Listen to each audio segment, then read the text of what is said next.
Hello everyone, welcome to my YouTube channel Tech at Tip. अगर आप इस channel पर नए हैं तो प्लीज़ प्लीज़ प्लीज़ सब्सक्राइब कर लें। एंड अगर आपको वीडियो अच्छा लगे तो देन प्लीज़ लाइक कर लें, ठीक है।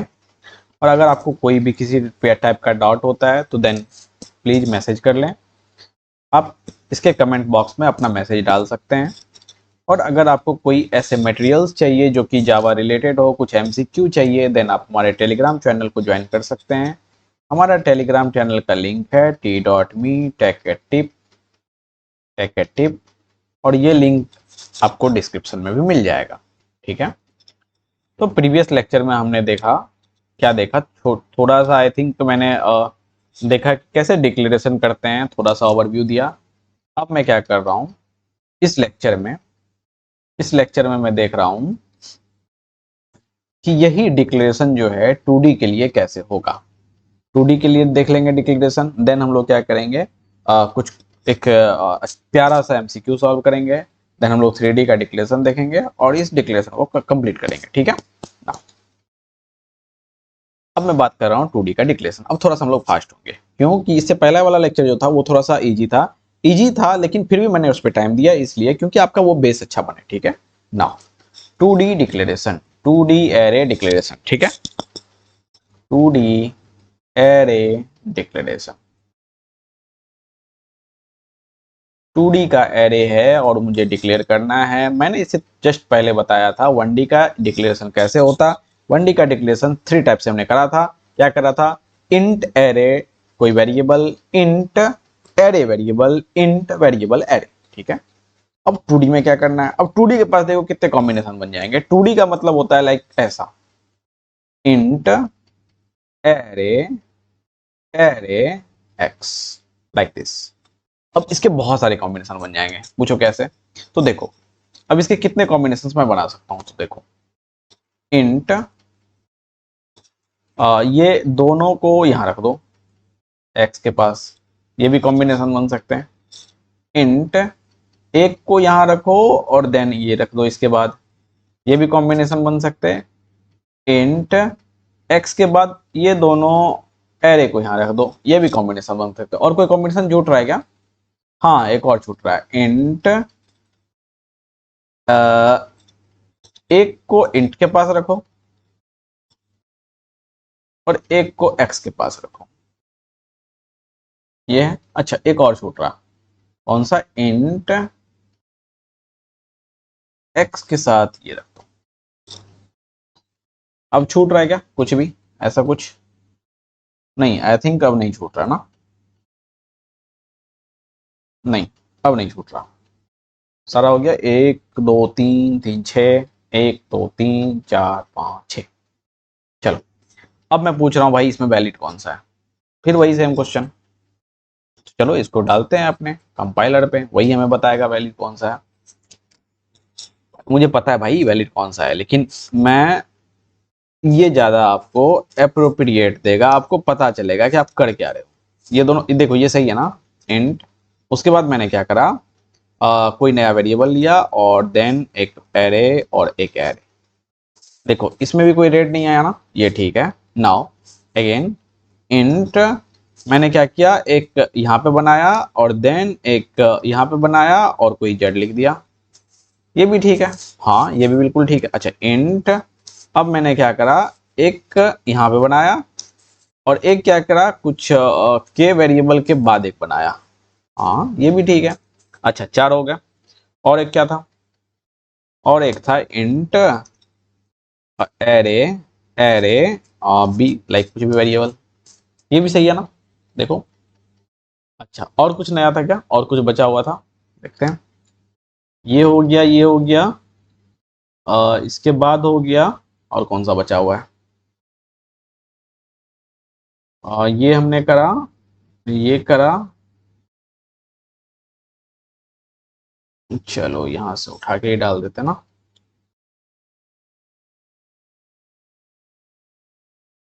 देखो हमने क्या क्या करा, ये हमने कर लिया, ये वाला है ना, ये वाला हमने कर लिया।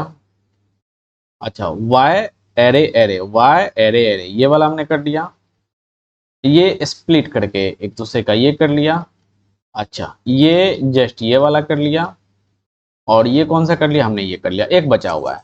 तो ये बीच में वेरिएबल है और इसके आसपास एरे है, ठीक है, उसको भी कर लेते हैं हम लोग। एक वेरिएबल बीच में बनाओ, इंट एरे पहले बनाओ, देन वेरिएबल बनाओ, और देन देखो ये सारे करेक्ट है ना, देखो कोई एरर नहीं आ रहा, कोई एरर नहीं आ रहा।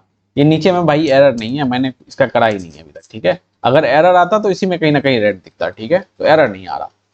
तो इसका मतलब है this are all valid, this all are valid, this all are valid. हाँ, फिर अच्छा इसमें सारा वैलिड है, तो क्या कोई है रिकमेंडेशन? हाँ, इंटीजर का 2D एरे x, यही इसका रिकमेंडेड एरे है, यही आपको यूज करना है, ये ज्यादा अप्रोप्रिएट है। आप कोई भी यूज करोगे तो आपको एरर नहीं आएगा, लेकिन ये यूज करना ज्यादा अप्रोप्रिएट है, ठीक है। यहां तक बात समझ में आ रही? ओके, तो ये 2D का एरे हो गया, यहां तक ये सारा वैलिड है। नाउ अब एक बहुत प्यारा हम क्वेश्चन कर रहे हैं, वो MCQ है, और उसमें मैं क्या करना चाह रहा हूं, मैं आपको बताना चाह रहा हूं कि इसमें कौन सा करेक्ट है। आपको बताना है कि इसमें कौन सा करेक्ट है, which one are correct. Question which are valid, actually which are valid. Int array a comma b, ठीक है। Int array a array comma b, int array a array b array, ठीक है। उसके बाद int array array a then b, int array array a comma b array,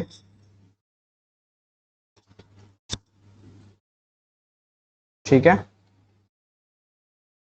int array array a array b। अब देखो इसका क्या मतलब है। मैं सबसे पहले ये क्वेश्चन पूछ रहा हूं, क्या ये वैलिड है?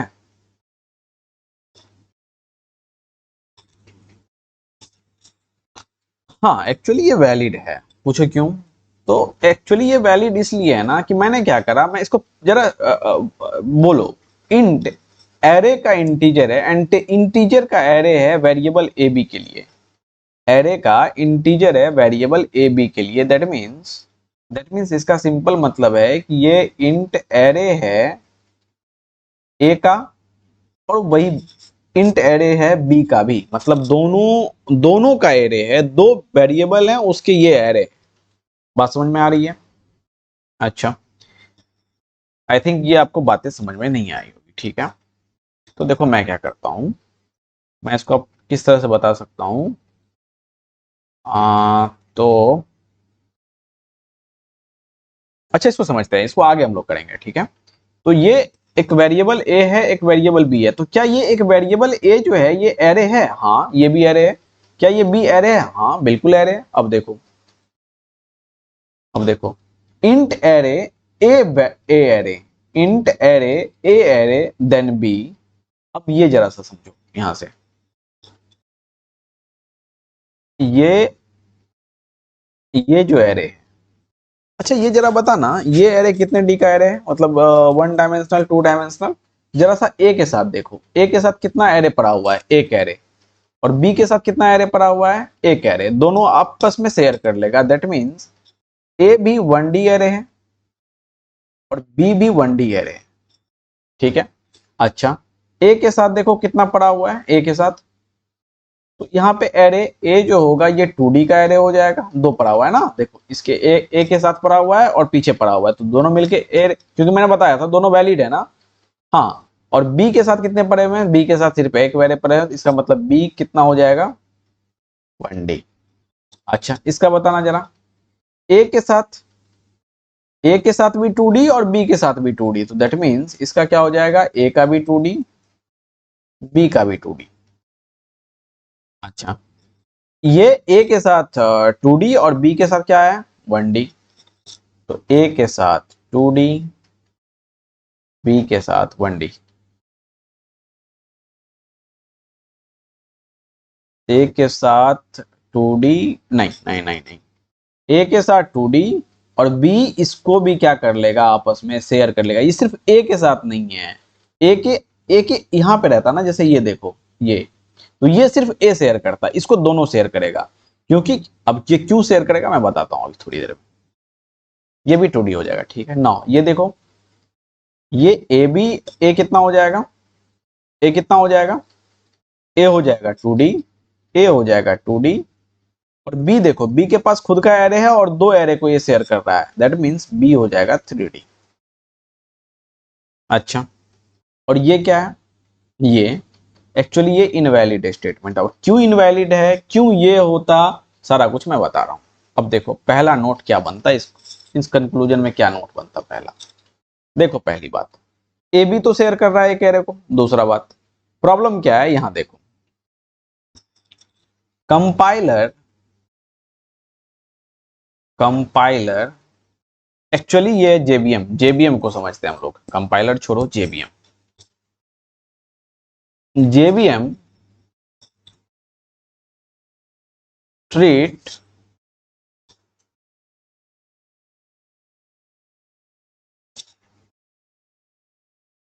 JBM is not considered, not considered a space between two array, like ये स्पेस है, ठीक है ये स्पेस है, और इसको जो जेवीएम कंसीडर करेगा वो इस तरह से करता है हमेशा, मतलब बीच के स्पेस को ये खत्म कर देता है, ठीक है। तो इसका क्या मतलब है, इसका मतलब ये समझो ध्यान से, ये वाला मैंने क्या बताया था, इस पे प्रॉब्लम हुआ था ना अपने पास, तो देखो ये क्या है, int array, array a comma b. अब जैसे ही इसने ए को खत्म करा तो ये इंट इस तरह से हो गया, int array, array a comma b. अब ए का डायमेंशन बताओ 2, बी का डायमेंशन बताओ 2, दैट मीन्स मैं बताया इसका ए का भी डायमेंशन 2 होगा, बी का भी डायमेंशन 2 होगा, ठीक है। जैसे कि ये देखो इसमें आपको प्रॉब्लम हो सकता है, int array, array a comma b array, यही था ना। अब देखो इसने सबसे पहले जैसे ही जेबीएम का काम किया, जेबीएम क्या का काम किया, अपना स्पेस को हटा दिया, तो ये जस्ट इस तरह से होगा, इंट दोनों आपस में एक साथ आ गए, ए और बी के साथ ये। अब देखो ए के साथ कितने 2D और बी के साथ भाई कितने 3D। मजा आया, यहां तक मजा आया, समझ में आ गई बात। अच्छा ये तो आपने बता दिया, अच्छा ये इनवैलिड क्यों होगा, ये इनवैलिड क्यों होगा, तो ये इनवैलिड इसलिए होगा क्योंकि जो जो अवेलेबल ये जो एरे का सिंबल है, ये सिर्फ पहले वाले, किसी भी एरे के पहले वाले वेरिएबल के आगे ही लग सकता, उसके अलावा कहीं नहीं लग सकता। दैट मीन्स देखो इसका ये मतलब है, मैं क्या बोल रहा हूं, if you, if you want to specify dimension, ये एरे का सिंबल डायमेंशन ही होता है ना, before the variable then then applicable for only initial variable,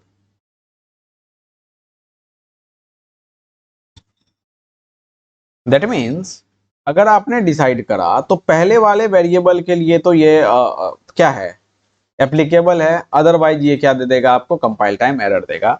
तो लेट मी चेक, मैंने आपको क्या बोला यहां, आप क्या करो, ये सारे तो ठीक है, मैंने क्या करा, मैं क्या कर रहा हूं, एक एक एरे लिया यहां पे, ठीक है। अच्छा, इसके बाद मैंने एक एरे बनाया जो ए के अंदर डाल दिया, देन एक एरे बनाया जो बी के पास डाल दिया, ऐसा कुछ। अच्छा, अब बोलोगे यहाँ पे बी इसलिए नहीं लिया ना क्योंकि आपने बी 2 बार ले लिया है, तो चलो जी ले लेता हूँ। अब भी नहीं लिया ना, देखो एरर मार दिया ना, एरर मार दिया। अच्छा चलो इसको हटा देते हैं, यहां समझ में आ गई नहीं ये छोटी सी बात। अच्छा, मैं क्या कर रहा हूं, इंट एक एरे लिया और इसके साइड में मैंने भी डाल दिया, और अगेन एक एरे लिया और इसके साइड में मैंने के डाल दिया। अब ये करेक्ट है कि नहीं, नहीं ये भी करेक्ट नहीं। क्यों, क्योंकि एक पहला वाला वेरिएबल कौन है, बी, तो बी के आगे डायमेंशन करेक्ट है, कोई प्रॉब्लम नहीं है, बट दूसरा वाले वेरिएबल के आगे डायमेंशन नॉट वैलिड, कंप्लीट है। कभी भी डायमेंशन सिर्फ एरे के फर्स्ट वेरिएबल के आगे ही वैलिड है, otherwise we will get compile time error. Now what will be the compile time error, तो it is same identifier expected, identifier expected. यहां तक बात समझ में आ रही है। तो ये बहुत ही प्यारे क्वेश्चंस होते हैं आपके एमसीक्यू के लिए, बहुत ही प्यारे और बहुत ही ज्यादा इंपॉर्टेंट क्वेश्चन कह सकते हो आप, ठीक है।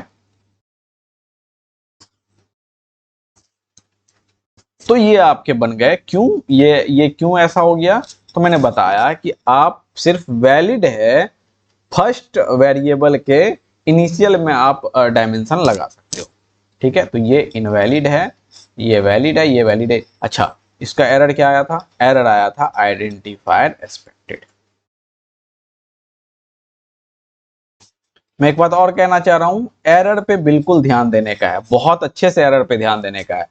मैंने आपको क्या बताया, अगर आपने इनिशियलाइज डिक्लेयर करने के टाइम आपने साइज को डिक्लेयर कर दिया, साइज आपने अंदर डाल दिया, देन एरर क्या आएगा, एरर आएगा expected, what expected, square bracket expected, एक डायमेंशन आएगा स्क्वायर ब्रैकेट का, वो एक्सपेक्टेड है। और लेकिन आपने क्या करा, इस टाइप का कोई मिस्टेक करा, क्या करा कि आपने दूसरे वेरिएबल के आगे इनिशियलाइज कर दिया एक डायमेंशन को, देन आइडेंटिफाइड एक्सपेक्टेड टाइप का कुछ एरर आएगा। यहां तक बात समझ में आ रही है। तो ये आपके डिक्लेरेशन पार्ट हो गए, किसके, एरे के, जो 2D के हो गए, ठीक है। अच्छा,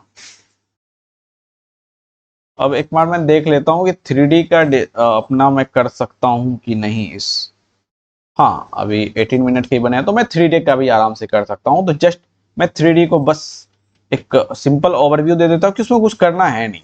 अब 3D का अगर मुझे देखना है तो देखो क्या बनेगा, 3D डिक्लेरेशन। आप प्लीज वीडियो को पॉज करके सारे नोट्स प्रॉपर बना लेंगे, एक एक कॉन्सेप्ट के साथ। जो भी मैं बोल रहा हूं अगर हो सके तो आप उसे भी राइट डाउन कर लें, ठीक है। देखो, पहला int array, array, array A, correct है। इंट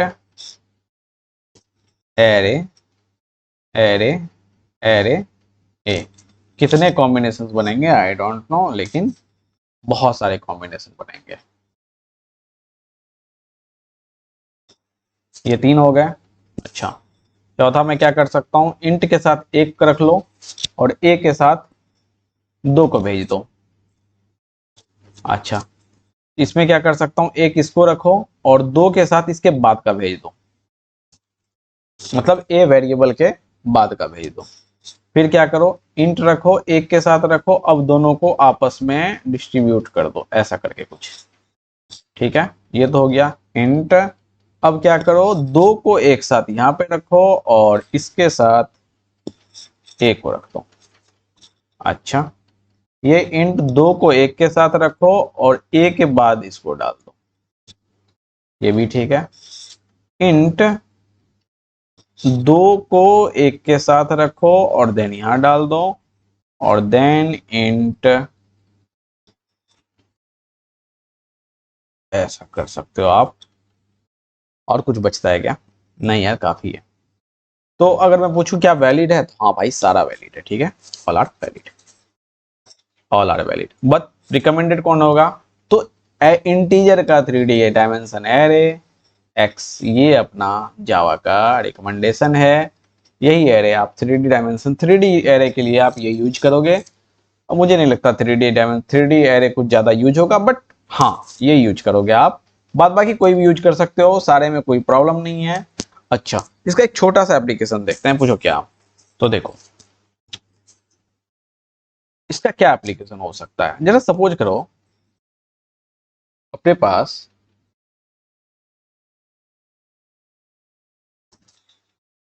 ये क्या है, समझ रहे हो क्या? ये क्या है? String array args. इसका मतलब है, मैं क्या करता हूं, इस पे तो कर नहीं पाऊंगा, मैं इसको पीछे ले जाता हूं, देन मैं आपको बताता हूं। इसका एक ब्यूटीफुल आप कह सकते हो कि एक ब्यूटीफुल कॉन्सेप्ट यहां से बन सकता है। कॉन्सेप्ट क्या, एक एप्लीकेशन कह सकते हो। जरा देखो,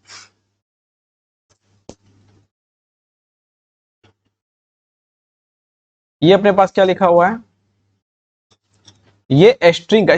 सबसे पहले ये बताओ ये कौन सा डायमेंशन एरे है? 1D। हाँ मानते हो ना, 1D डायमेंशन एरे है, 1 डायमेंशनल एरे है। अच्छा, ये क्या लिखा हुआ है एक्चुअली? String array args. ऐसा इसलिए लिखा हुआ है क्योंकि यही मेरा रिकमेंडेशन था। तो क्या मैं अगर इसको स्ट्रिंग आर्ग्स के बाद का एरे लिख सकता हूं? क्या ये प्रोग्राम रन करेगा? हाँ बिल्कुल करेगा। क्या मैं स्ट्रिंग एरे आर्ग्स लिख सकता हूं? क्या प्रोग्राम रन करेगा? हाँ बिल्कुल करेगा। चलो चेक कर लेते हैं। सबसे पहले इसमें तो आपको पता होगा, इसमें आपको पता होगा, मान लेटर सपोज करो मैंने इंट लिया x इज इक्वल टू 12 लिया, 12 लिया, ठीक है। और s आउट मैंने क्या करा, जस्ट कुछ नहीं कर रहा हूं, x को मैं प्रिंट करना चाह रहा हूं। चलो इसको रन करवाया मैंने, तो 12 आ गया ना, कोई प्रॉब्लम नहीं है। अच्छा, अब मैंने चेंज क्या करा, इस एरे को यहां से हटाया और आर्ग्स के बाद लगा दिया, ठीक है। अब मैं रन करवाना चाह रहा हूं,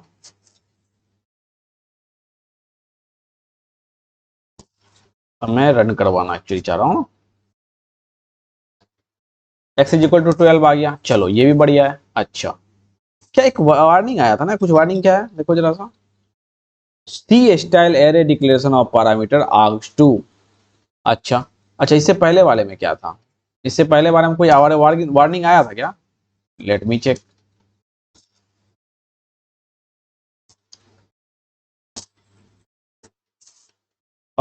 कोई वार्निंग तो नहीं दिख रहा ना, कोई वार्निंग नहीं दिख रहा। अच्छा, इसका मतलब है ये जावा का रिकमेंडेशन है। लेकिन दूसरे वाले में क्या वार्निंग दिख गया था भाई, ये सी टाइप का, सी में जैसे करते हो आप एरे का डिक्लेरेशन उस टाइप का है। अच्छा, ये वाला में क्या दिख रहा? ये वाला में भी कुछ नहीं दिख रहा, ये भी जावा की तरह से रिकमेंड, लेकिन हमें रिकमेंड ये नहीं करने। हमें क्या, अच्छा ऐसा रिकमेंड क्यों, मतलब ये रिकमेंडेशन जावा का क्यों दिख रहा? क्यों कि जेवीएम इस बीच के स्पेस को पढ़ ही नहीं पा रहा। जेबीएम पढ़ रहा है कि भाई ये स्ट्रिंग का एरे है देन आर्ग्स है, ये स्पेस को जेबीएम पढ़ ही नहीं पा रहा है। बात समझ में आई? इसलिए जावा का ये दोनों रिकमेंडेड दिखा रहा है। लेकिन अगर यहां पे आप कर दोगे तो ये दिखा रहा है भाई ये सी टाइप का स्टाइल है, ये सी टाइप का स्टाइल है। देखो वार्निंग है ना, ये सी स्टाइल है। ऐसे आप सी स्टाइल, सी प्रोग्रामिंग लैंग्वेज में आप एरे को डिसाइड करते हो ऐसे। तो इसका मतलब है आप वहां पे कुछ भी चेंज कर दो, आर्क्स को, आर्क्स के पीछे एरे को ले जाओ, आर्क्स के बाद ले जाओ, स्ट्रिंग के बाद ले जाओ, आपका प्रोग्राम रन करेगा, उसमें कोई प्रॉब्लम नहीं है। दैट मीन अगर आपको लिखने में कोई एरर आ भी गया इस स्ट्रिंग के एरे के केस में, देन आपको कभी कभी प्रोग्राम रन कर जाता होगा, फिर आपके दिमाग में ये आता होगा ऐसा कैसे हो गया। तो यही है, एरे तीनों का तीनों वैलिड है, बट जावा का रिकमेंडेशन वही है, एरे इंटीजर का एरे और वेरिएबल। यहां तक बात समझ में आई? चलो ठीक है, तो इस लेक्चर में इतना ही। Thank you. अब नेक्स्ट लेक्चर में हम लोग क्या करेंगे, नेक्स्ट लेक्चर में हम लोग डिक्लेरेशन कर लिए हैं, इनिशियलाइज करेंगे, ठीक है। थैंक यू, धन्यवाद।